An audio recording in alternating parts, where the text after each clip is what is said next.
हज़रत इमाम ज़ैनुल आबिदीन रज़ियल्लाहु ताला अन्हु हर वक्त आपकी आंखों में आंसू रहते थे, क्योंकि जो मसाइब आपने देखे थे वो किसी और ने तो देखे नहीं थे। आपकी दादी पूछती हैं कि तू ज़ैनुल आबिदीन है, वो इतने तेरे बाल सफ़ेद जल्दी हो गए। तो आपने कहा कि दादी जो मैंने देखा है वो तो फिर किसी ने कम ही देखा है। मरवान बिन अब्दुल मलिक ने एक दिन झूठा बहाना बना के आपको जेल में बंद कर दिया। इमाम ज़ोहरी कहते हैं, आपके शागिर्द हैं, मैं हज़रत इमाम ज़ैनुल आबिदीन को मिलने गया। मैंने कहा हुजूर ये इतनी मुश्किलात आप झेल रहे हैं। रोने लग पड़े, शागिर्द थे। तो हज़रत इमाम ज़ैनुल आबिदीन ने ना एक बार ऊंची कहा अल्लाह अकबर, तो बेड़ियां वगैरह सब खुल के पाँव में आ गई। फरमाते हैं ज़ोहरी बात सुन, ये मेरी आजमाइश है, वरना ये सब हमारे लिए क्या मसला रखता है। और इसका हमें सही अंदाजा उस वक्त हुआ जब हमने जेल नमूसे रिसालत के लिए काटी। बार बार हमें जेल में जाना पड़ा खत्म नबूवत के तहफ़्फ़ुज़ के लिए, नमूसे रिसालत के तहफ़्फ़ुज़ के लिए। तो इस बात का हमें वहाँ पर बखूबी अंदाज़ा हुआ कि उसकी रज़ा के लिए, अल्लाह के लिए, रसूल के लिए, दीन के लिए, इस्लाम के लिए, ख़त्म नबूवत के लिए, नमूसे रिसालत के लिए जेल में जाना और बात है, बाकी करप्शन, दो नंबरी, फ्रॉड करने में जेल में जाना और बात है। हज़रत अली बिन हुसैन हज़रत इमाम ज़ैनुल आबिदीन है। आपका असल नाम अली बिन हुसैन है, लेकिन ज़ैनुल आबिदीन आपका लक़ब है और लोग आपको ज़ैनुल आबिदीन ही के नाम से जानते हैं। आप इतनी गिरिया और इतनी इबादत करते थे कि लोग जो है आपको ज़ैनुल आबिदीन यानी इबादत की जीनत, इबादत की जीनत यानी ज़ैनुल आबिदीन के नाम से आपको मशहूर करते। आज हमें कितनी मुश्किलें देखनी पड़ती हैं, परेशानियां देखनी पड़ती हैं। मैं आपको एक मिसाल छोटी सी बताता हूँ। कई मरतबा होता है कोई साथी 5, 7, 8 साल बाद मिलता है, वो होता है किबला पीर साहब आपके तो बाल बड़ी जल्दी सफ़ेद हो गए। मैं कहा भाई वक़्त के साथ उम्र और इसका सिलसिला तो वक़्त के साथ चलता है, लेकिन मैं आपको बताता हूँ असल बात क्या है, अगर समझ आ जाए तो। नौजवान थे हज़रत इमाम ज़ैनुल आबिदीन, करबला के अंदर आप इत्तफाक से बीमार थे और हालत ये थी कि जब आप खड़े होते थे तो थोड़ी देर बाद गिर जाते थे।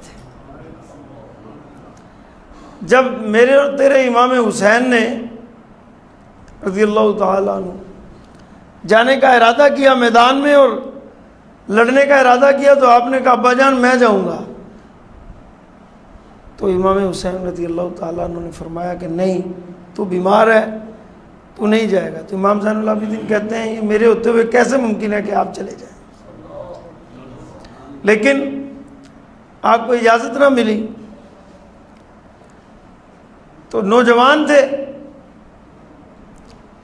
तो करबला के वाक़या के बाद जब आप मदीनतुल मुनव्वरा में पहुँचे तो हज़रत अली रज़ियल्लाहु ताला अन्हु की एक ज़ौजा जो है, अहलिया है, उन्होंने देखा कि काफ़िला आ रहा है, तो आपने जो है पर्दा किया। तो इमाम ज़ैनुल आबिदीन फरमाते हैं कि दादी का पोते से तो पर्दा नहीं होता। वजह क्या थी कि आपकी सारी दाढ़ी 3 से 4 माह में सफ़ेद हो गई थी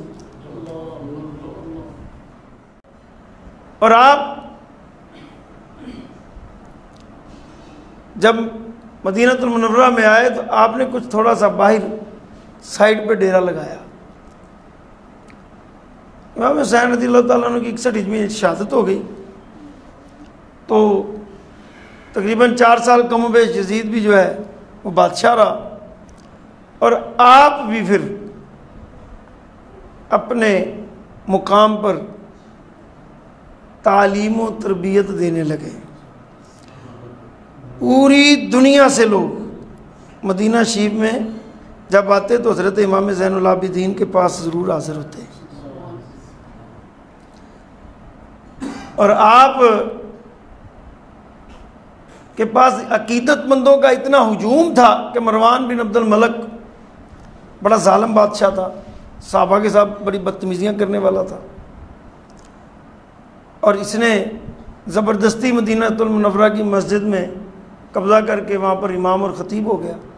उस दौर में जो इमाम होता था ना, वही गवर्नर भी होता था, वक़्त का बादशाह भी होता था, और सल्तनत के उमूर भी उसी के पास होते थे।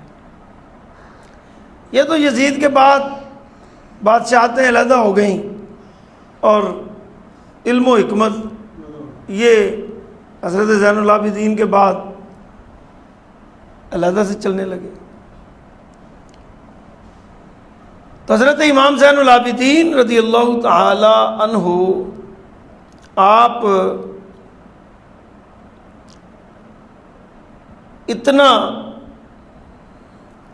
यानी हर वक्त आपकी आंखों में आंसू रहते थे, क्योंकि जो मसाइब आपने देखे थे वो किसी और ने तो देखे नहीं थे।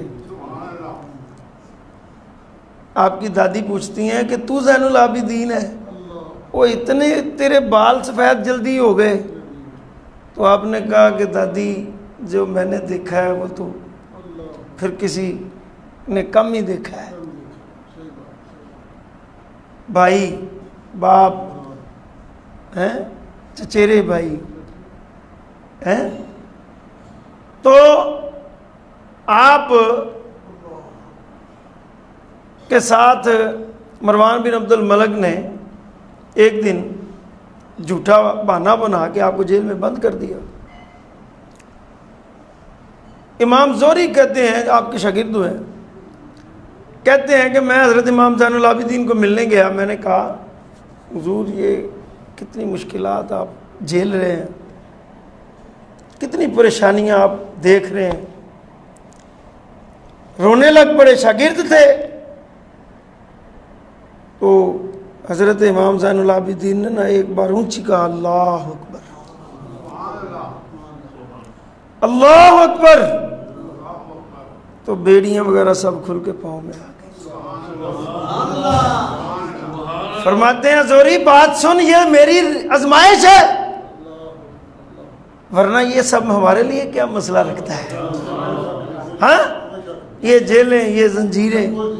हाँ, तो बात हज़रत इमाम ज़ोहरी को समझ आ गई कि ये बात बड़ी बारगाह की बात है, ये हमारी बात समझने की नहीं है।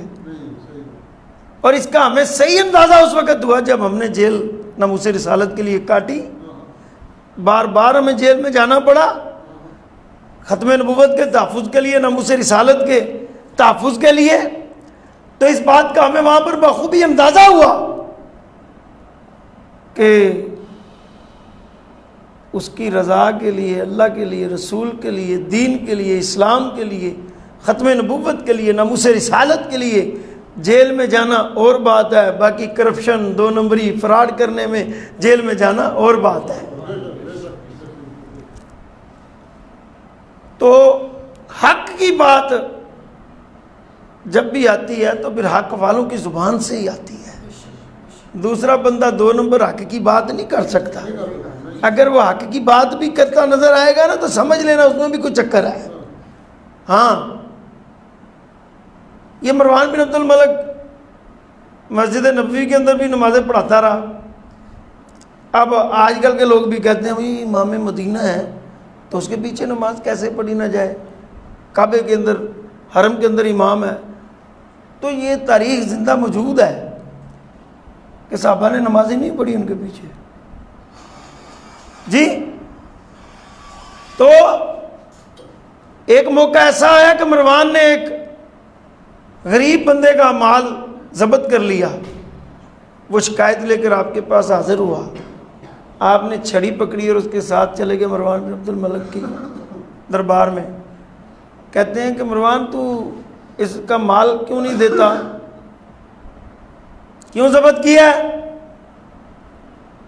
उसने कहा मैं गवर्नर हूं। इमाम ज़ैनुल आबिदीन ने फरमाया आना इब्नुल हुसैन, आना इब्नुल हुसैन, आना इब्नुल हुसैन। जब तीसरी बात कहा ना, तीसरी मरतबा कहा, तो मरवान बिन अब्दुल मलिक शरारती, शैतान, चरब जुबान, इंतहाई बदतमीज, तो पूछता है आप क्या चाहते हैं? आपने कहा इसका माल इसको दे दो। उसने फौरी बुलवाया और उसका माल उसको दे दिया।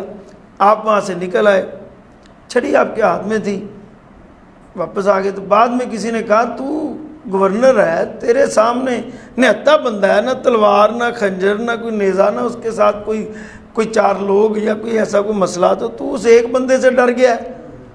कहता मुझे समझ ही नहीं आई। हक जो है, अगर हक जो है हक बोला जाए तो हक की बात की गूंज और हक का जो असर है वो अगले पे ऐसे होता है कि जैसे सूरज 12 बजे तुलू हुआ होता है, ज़ाहिर हो जाता है। हज़रत इमाम ज़ैनुल आबिदीन के बेटे हज़रत इमाम बाकर फरमाते हैं कि लोग हमें बड़े नजराने देते थे और इतने गरीब परवर थे अब्बाजान कि एक मरतबा रात को बोरी उठाते, यानी रूटीन थी उनकी, तो गरीबों के घर में लोग नजराने देते थे ना, पेश करते थे। कहते घर में कितना माल होता था, रोज़ाना रात को जाते और पता नहीं अपने कांधे में। एक दिन मैंने कहा मैं उठा के लेके जाता हूँ।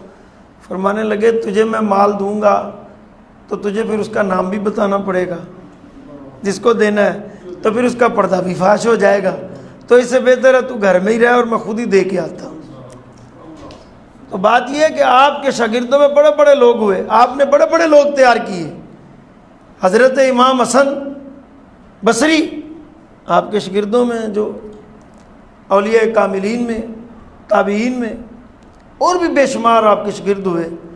आपने ऐसी तरबियत और इस्लाह का माहौल पैदा कर दिया कि क्या देखते हैं कि हज़रत उमर बिन अब्दुल अजीज़ जैसे लोग आपके तरबियत याफ्ता लोगों के ज़रिए से पैदा हुए और उम्र सानी कहलवाए और निज़ाम मुस्तफ़ा भी कायम हुआ। अल्लाह ताला मुझे आप सबको अमल की तौफीक अता फरमाए।